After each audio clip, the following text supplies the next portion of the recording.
fact that Ted Olson's story kept changing seems to indicate deception, that he was lying about what was going on. And in fact, Olson had previously made a statement in an argument before the Supreme Court where he himself declared that it is easy to imagine an infinite number of situations where government officials might quite legitimately have reasons to give false information out. It is an unfortunate reality that the issuance of incomplete information or even misinformation by government may sometimes be perceived as necessary to protect vital interest.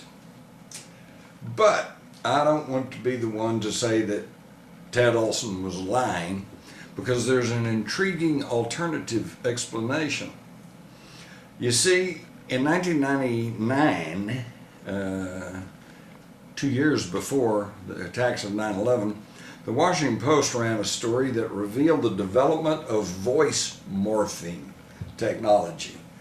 This was a technology developed at Los Alamos National Laboratory in New Mexico, and during a demonstration of this, the former Commander-in-Chief of U.S. Special Operations Command, General Carl W. Steiner, was chagrined to hear his own voice say on a recording, "Gentlemen, we've called you together to inform you that we are going to overthrow the United States government."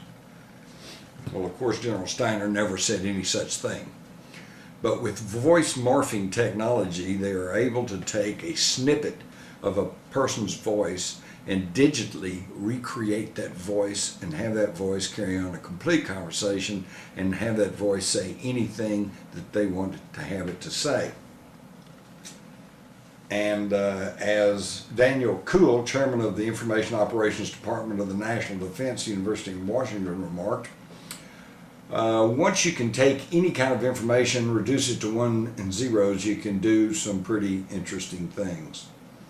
They even were able to duplicate then Secretary of State Colin Powell's voice, and using some clips from public speeches, and he was heard to clearly state, "I'm being treated well by my captors." Well, of course, Colin Powell was never captured by anybody, at least not yet. And so now we can see that Ted Olson may indeed have been telling the truth when he said he got a call from his wife, and yet it might not have been his wife. This is just another aspect of the many, many unanswered questions, anomalies, problems with the official 9/11 account.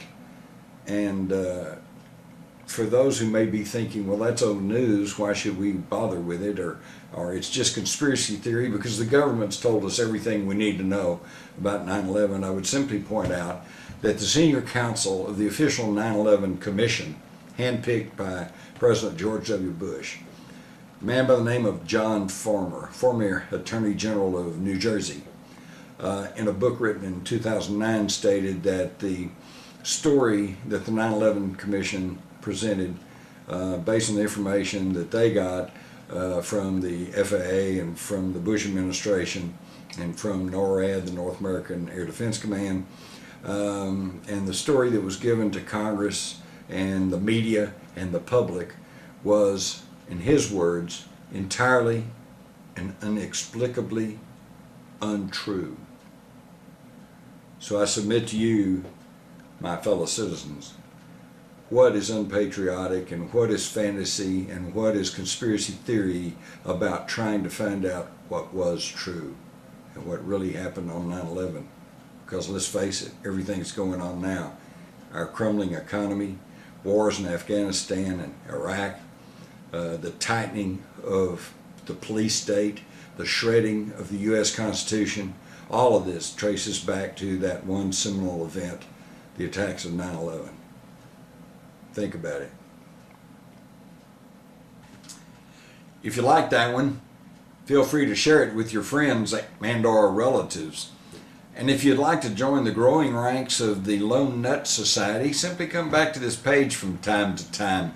We welcome your suggestions and advice and criticisms, and you can even contribute your own videos. After all, None of us are as smart as all of us. This is Jim Marrs, urging everyone to love in the light of truth and knowledge.